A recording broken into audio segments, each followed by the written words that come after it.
O fato típico no direito penal, o estudo do direito penal, quando nós estudamos o fato típico, isso é, fato típico e seus elementos, a sua parte introdutória, a parte de critérios que são utilizados para você poder conceituar o crime. Esses critérios são critérios que são critérios formais, critérios materiais, critérios legais e critérios analíticos.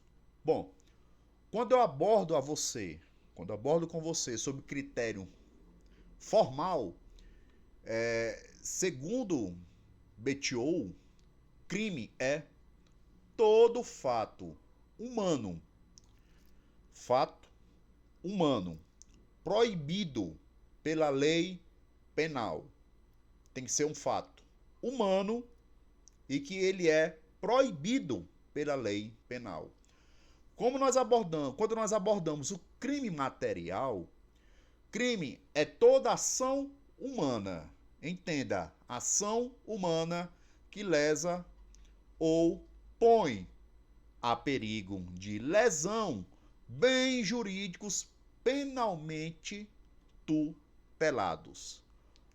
O critério legal, ele considera-se crime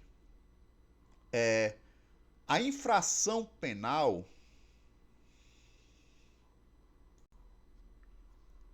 A infração penal, isso é, aqui, a lei combina pena de reclusão ou de detenção, quer ela isolada, quer alternativa ou cumulativamente com a pena de multa. Bom, contravenção penal. Contravenção penal também faz parte desse critério, está dentro do critério legal. Isso é a infração pena. Aqui a lei combina isoladamente pena de prisão simples ou de multa, ou ambas, alternativa ou cumulativamente. Isso está no artigo 1 do Código Penal. Bom, e o critério analítico? O critério analítico ele é crime, ele é fato típico ilícito. Quando eu lhe abordo a você sobre critério analítico, trata de crime. Crime ele é fato típico. Ele é tipificado no Código Penal. Ilícito. Se ele é tipificado no Código Penal como crime, ele é ilícito. Ele é praticado por agente, isso é, pessoa culpável. Isso segundo os adeptos da teoria tripartite, certo? Que aborda esse escalonamento que eu abordei aqui você de introdutório sobre o direito penal quando fato típico. Bom, fato típico também eu quero abordar para você uma questão introdutória que o fato típico ele é toda ação ou uma omissão humana que se amolda com perfeição aos elementos descritivos do tipo penal. Isso são elementos do fato típico nos crimes materiais consumados. E quero dar esse exemplo para você agora sobre a questão de crimes materiais consumados, né? Nós temos a conduta dolosa, né, ou culposa, nós temos o resultado, né, naturalístico, nós temos a relação de causalidade, nós temos a tipicidade formal e material. Quando a gente estuda condutas, isso é parte de teorias, eu quero tratar com você a teoria clássica, causal ou mecanicista. Bom, o comportamento, né, a conduta do homem, né, isso é voluntário e não é involuntário. Eu estou tratando sobre isso, conduta voluntária que produz uma modificação no mundo exterior. Isso é a vontade, é a causa da conduta e a conduta é a causa do resultado. Dolo e culpa, isso integra a culpabilidade do agente. O conceito de crime ele deve ser obrigatoriamente tripartite. tripartido, ou seja, crime, que é igual tipicidade mais ilicitude mais culpabilidade, e culpabilidade que está dentro, né? Culpabilidade puxa para si o dolo ou culpa. Quando eu vou tratar para você sobre a teoria final ou teoria finalista, isso é conduta, isso é comportamento humano, conduta é comportamento humano consciente e voluntário. E ele se dirige a uma finalidade. Dolo e culpa integram a conduta. Bom, assim podemos dizer que a teoria finalista permite adotar tanto o critério tripartido como o bipartido de crime. Bom, em suma, eu quero tratar isso aqui para vocês. A teoria bipartite, né, que é crime, ele é igual, né, tipicidade, que engloba dentro dolo ou culpa mais ilicitude. Já a teoria tripartite seria crime, que era igual a tipicidade, englobando dolo ou culpa dentro da tipicidade, mais ilicitude e mais culpabilidade. Vejamos, o dolo ou a culpa, ele está sendo abordado dentro da tipicidade e não dentro da culpabilidade. Quando eu falo para vocês sobre teoria social, bom, para a teoria social, conduta ele é um comportamento da vontade humana, né? Parte de um ser humano que causa um resultado socialmente relevante. E as causas de exclusão da conduta? Bom, são causas que excluem a conduta. Um caso fortuito e força maior, isso é, atos reflexos também uma coação física irresistível e outra, sonambulismo e hipnose. Bom, o resultado ou evento, né, trata de uma consequência que ela é provocada pela conduta do agente. Isso é, o resultado jurídico é a lesão ou a exposição de perigo ao bem jurídico tutelado.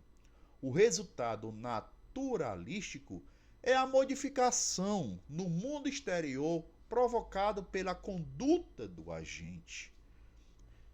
Senhores e senhoras que estão me ouvindo, o estudo aqui do direito penal, que está sendo abordado de uma forma simples e tranquila para os senhores, não estamos aqui aprofundando tanto, né?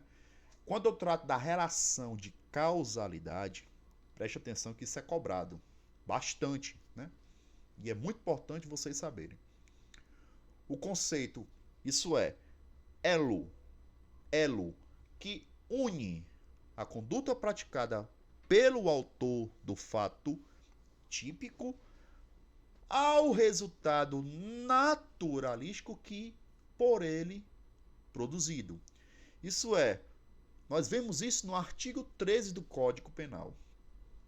Assim está previsto no artigo 13 do Código Penal que o resultado de que depende a existência do crime somente é imputável a quem lhe deu causa. Isso é, considera-se causa a ação ou a omissão sem o qual o resultado não teria ocorrido. E o que é superveniência de causa independente? Está dentro dessa relação de conceito que nós estamos falando sobre relação de causalidade. O parágrafo 1 do artigo 13 fala que a superveniência de causa relativamente independente exclui a imputação quando por si só, produziu o resultado, os fatos anteriores, entretanto, imputam-se a quem os praticou. É assim que está na lei no parágrafo 1 do artigo 13 do Código Penal. Então, quando estamos abordando teorias, isso é, equivalência dos antecedentes, que causa que é? Causa é todo o fato humano, sem o qual o resultado não teria ocorrido. quando ocorreu, né? E como ocorreu, está previsto no artigo 13 no seu caput.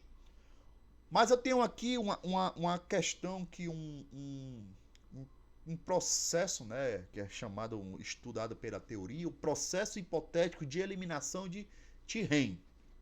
Preste atenção. Vamos lá. Bom, quando eu vou abordar você sobre causalidade adequada, causa é condição necessária e adequada a determinar a produção do evento. Artigo 13, parágrafo 1 do Código Penal. E o que é concausas? Bom, concausa significa concorrência de resultados. Isso é concorrência de causas, né? Com causas absolutamente independentes. Não se origina da conduta do autor. Por isso, absolutas e produzem por si sós o resultado naturalístico, né? Eu quero que vocês entendam que quando estamos abordando na questão de absolutamente independente,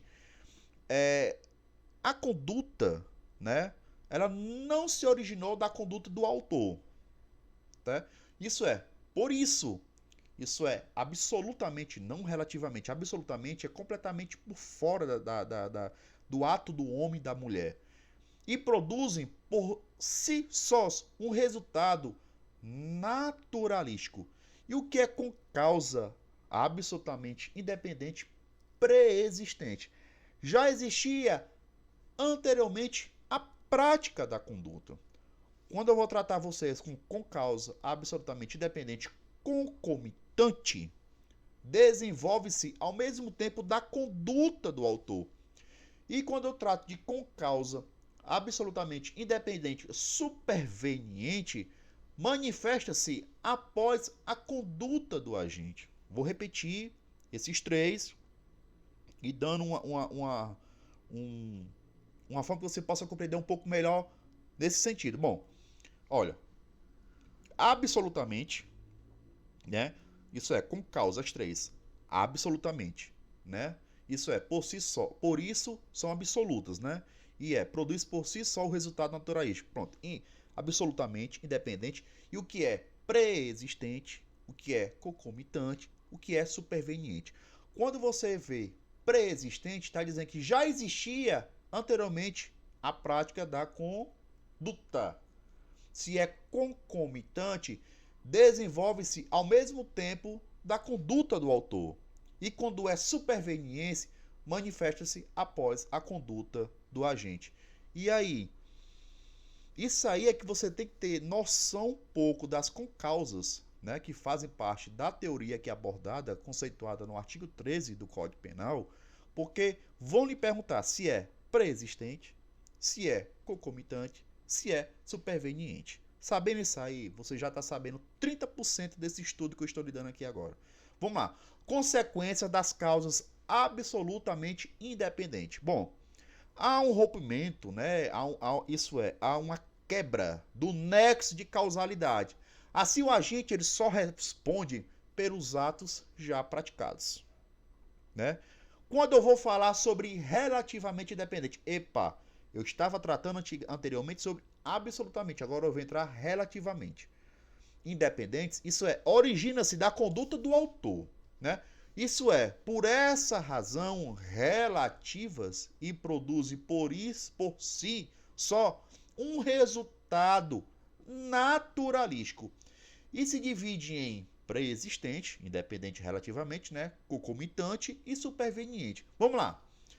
A relativamente independente. Bom, pré-existente, isso já existia anteriormente a prática da conduta. Concomitante, desenvolve-se ao mesmo tempo da conduta do autor. E superveniente? Bom, superveniente tem duas indagações que eu quero que vocês prestem atenção nisso. As causas relativamente independentes, supervenientes, que por si sós não produzem o resultado. E as causas, né, relativamente independentes, supervenientes, que por si só produzem o resultado. O artigo 13, parágrafo 1 do Código Penal, sim, a superveniência de causa relativamente independente, ela exclui a imputação quando por si só produz o resultado, os fatos anteriores, entretanto, imputa-se a quem os praticou.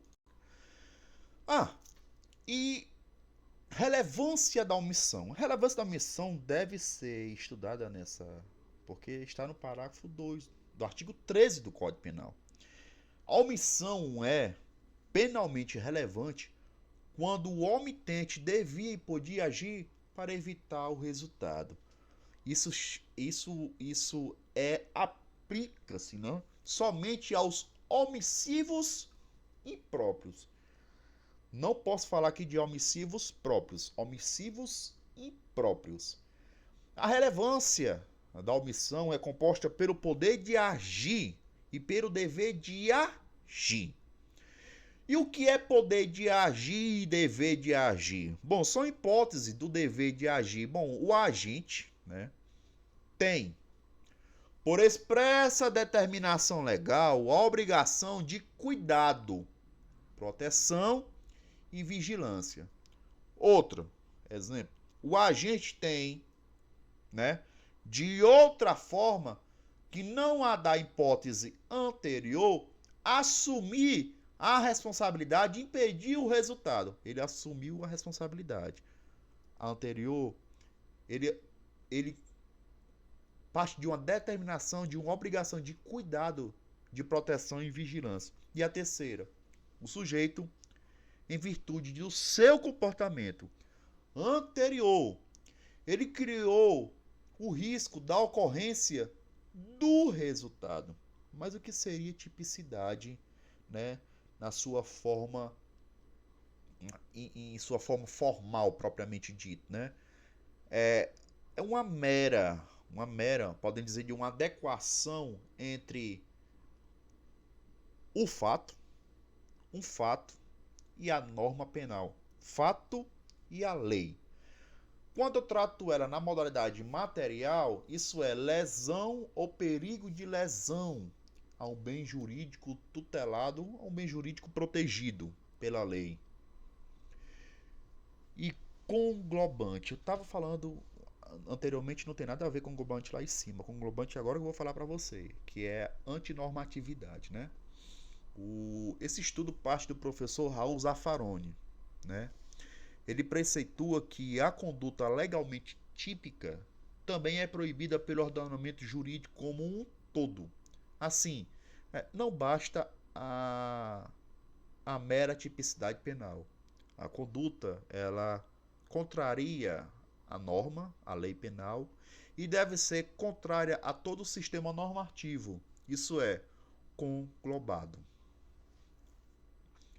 E quando eu trato sobre função indiciária da ilicitude, é teoria da ratio cognoscente. Bom, o que é isso, né? O fato típico, né, ele é praticado por alguém, né, por uma pessoa, alguém. E presumidamente, né, é ilícito, ou seja, ele vai contrário ao ordenamento jurídico. Isso é, trata-se de uma presunção relativa, né, ou um juris tanto. Bom, e o que é crime doloso? O seu conceito de crime doloso parte de uma vontade, né, livre, não inconsciente, de realizar a conduta prevista no tipo penal incriminador, podemos assim dizer. Isso é, não é algo que foi imposto à força. Isso é, o elemento psicológico do tipo penal, né? Ele é composto por dois elementos, o cognitivo e o volitivo. Assim está na doutrina, né? O artigo 18 disse o crime doloso. Doloso, quando o agente quis o resultado, é um dolo direto. O assumir o risco de produzi-lo é um dolo eventual, certo? E as suas espécies de dolo? Tem um dolo direto, né? Tratei há pouco tempo com vocês, mas a vontade do agente é voltada à produção de um determinado resultado. Um determinado resultado. O dolo direto de primeiro grau, se aprofundando um pouco mais sobre o estudo do dolo, é a intenção de agir, né, um único bem jurídico. Isso é, o agente, pode ser um homem ou uma mulher, enfocou um único bem jurídico. O dolo direto de segundo grau ou de consequências necessárias, né, o alcance do ato desejado, né, ele obrigatoriamente implica efeitos colaterais. Bom, o que é dolo indireto? Ele pode ser dividido em eventual, alternativo, certo? O que é eventual? O agente não quer o resultado por ele previsto, mas ele assumiu o risco de produzi-lo, podemos assim dizer. E quando é alternativo, o dolo indireto alternativo, o agente deseja um ou outro resultado com igual intensidade. Nós também podemos falar sobre dolo genérico, dolo específico, dolo de ímpeto, dolo de propósito, dolo geral ou erro sucessivo. Só falar aqui sobre o dolo geral de erro sucessivo.